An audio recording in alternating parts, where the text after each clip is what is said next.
అందరికీ నమస్తే అండి. Welcome to our channel. ఇక్కడ కనిపిస్తున్నారు కదా, సజ్జల రామకృష్ణారెడ్డి వైసీపీ పార్టీకి ప్రధాన సలహాదారుడు. ఈయన ఫీలింగ్ ఏంటంటే వైసీపీ 2019లో అధికారంలోకి రావడానికి నా సలహాలే కారణం అని చెప్పేసి అతను ఫీల్ అవుతాడు. కానీ వాస్తవానికి 2024లో వైసీపీ అంత ఘోరంగా ఓడిపోవడానికి కారణం కూడా ఈయనే. ఎందుకు అలాగా అంటే, ఈయన ఇచ్చిన సలహాలు ఎలా ఉంటాయంటే జగన్మోహన్ రెడ్డి గారు గుడ్డిగా నమ్మితే కనుక బొక్క బోర్ల పడ్డట్టుగానే ఉంటాయి. ప్రతిదీ కూడా ఈయన ఇచ్చిన సలహాలతో జగన్మోహన్ రెడ్డి ఏ ప్రెస్ మీట్ పెట్టినా సరే అది ట్రోలర్స్కి మంచి ట్రోల్ మెటీరియల్గా మారిపోతూ ఉంటుంది. ఇప్పుడు ఈరోజు ఈయన గురించి ఎందుకు చెప్తున్నాను అంటే, ఒక సామెత ఉంటుందండి, గుమ్మడికాయల దొంగ ఎవరు అంటే భుజాలు తడుముకున్నాడు అని. అదేవిధంగా ఎక్కడో తీగలాగితే మొత్తం డొంక అంతా కదిలినట్టు చెవిరెడ్డి భాస్కర్ రెడ్డి అలాగే విజయానంద్ రెడ్డి ఇళ్లకు సోదాలు చేస్తే అందులో ఒక భీమ్ అనే కంపెనీ పేరు బయటకు రావడం ఏంటి, దానికి డైరెక్టర్గా పనిచేస్తున్నది ఈయన సుపుత్రుడైనటువంటి సజ్జల భార్గవరెడ్డి అవడం ఏంటి. ఆ తీగ లాగడం వల్ల మొత్తం ఇప్పుడు లిక్కర్ స్కామ్ మొత్తం డొంకంతా కదులుతుంది. ఒక్కసారిగా వైసీపీ వాళ్ళకి గుండెలు గుబేలు అంటున్నాయి. అసలు ఈ భీమ్ కంపెనీ ఏంటి అని మొత్తం అంతా ఆరా తీస్తే కనుక అదొక షెల్ కంపెనీ, ఒక డొల్ల కంపెనీ. సో దీంట్లో కూడా సజ్జల భార్గవరెడ్డి ప్రమేయం ఉంది లిక్కర్ స్కామ్లో అని చెప్పేసి సిట్ అధికారులు ఆరోపణలు చేస్తూ ఉంటే, ఈ తరుణంలో గుమ్మడికల దొంగ అని చెప్పారు కదా, భుజాలు తొడుకోవడానికి వస్తారని, ఈయన వచ్చి లేదు నా సుపుత్రుడు చాలా సౌమ్యుడు, అసలు అమాయకుడు, ఏం తెలీదు, ఆడు చేస్తున్న కంపెనీకి కనీసం అకౌంట్ కూడా లేదు, అలాంటప్పుడు లావాదేవీలు ఎలా చేస్తారు అని చెప్పేసి చాలా చాకచక్యంగా వ్యవహరించారని అనుకుని బొక్క బోర్ల పడ్డారు. ఇక్కడే మంచి హింట్ పాయింట్ ఒకటి ఇచ్చారు. అసలు బ్యాంక్ అకౌంట్ లేకుండా ఏ కంపెనీ అని ఉండేది, ఏ కంపెనీ రన్ చేస్తారు లావాదేవీలు. ఇప్పుడు చిన్న టీ కొట్టు కూడా డిజిటల్లో పెట్టుకుంటున్నాడు, అలాంటిది బ్యాంక్ అకౌంటే లేదని చెప్తున్నారు కదా. సో ఆ ఒక్క పాయింట్తో అందరికీ మంచి క్లూ ఇచ్చేస్తారనమాట. అంటే అదొక షెల్ కంపెనీ, దాంట్లోంచే వ్యవహారాలు జరుగుతున్నాయి, లావాదేవీలు. సో ఇలాంటి షెల్ కంపెనీలే లిక్కర్ స్కామ్కి ఆయువు పట్టు అన్నట్టుగా మంచి హింట్ పాయింట్ అయితే ఇచ్చారు. ఈ ఒక్క పాయింట్తో సిట్ అధికారులకి అంటే ఇప్పుడు ఏదైనా వెతుకుతుంటే చిన్న క్లూ ఇస్తే వేరే దానికి వెళ్ళడం ఉంటుంది, కాకపోతే ఇక్కడ పెద్ద క్లూ ఇవ్వడంతో చాలా సులువు అవుతుందన్నమాట సిట్ అధికారులకి.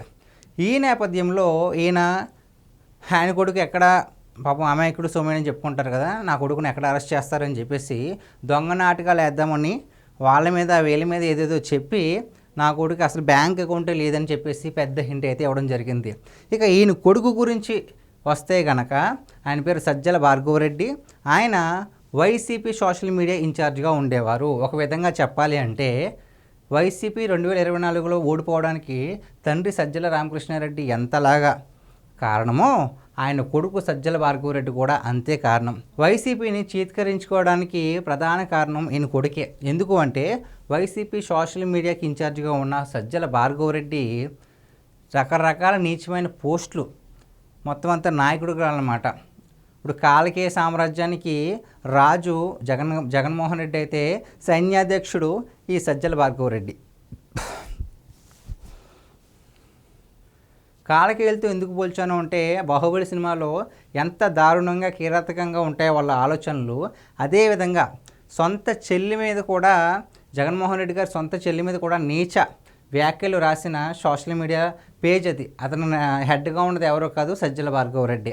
అంతేకాకుండా మార్ఫింగ్ ఫోటోలని అది అని ఇదని చెప్పేసి మొత్తానికి సుప్రీంకోర్టు దాకా వెళ్ళినా చాలా తెలివిగా వ్యవహరించి తప్పించుకున్నారు. కానీ కర్మ అనేది ఒకటి ఉంటుంది, దాని నుంచి ఎవ్వరు తప్పించుకోలేరు.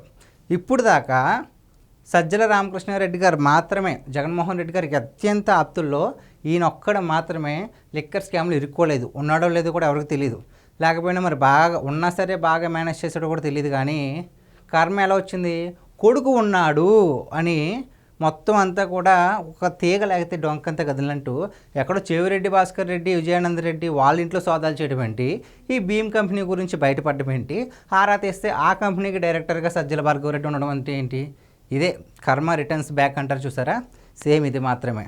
సో దీంతో వైసీపీ వాళ్ళు లిక్కర్ స్కామ్ని ఎంత పకడ్బందీగా అసలు మద్యాన్నే నిషేధిస్తామని చెప్పి మద్యం వల్లే ఎక్కువగా సొమ్మును కాజేయడానికి ప్రీ ప్లాన్డ్గా మొత్తం అంతా ప్లాన్ వేసుకున్న తర్వాతే వీళ్ళు రంగంలోకి దిగారు అని చెప్పేసి ఈ యొక్క ఆధారం చాలు. మరి సజ్జల భార్గవరెడ్డి పరిస్థితి ఏంటి అనేది సిట్ అధికారులు ఇంకా తేల్చబోతారు.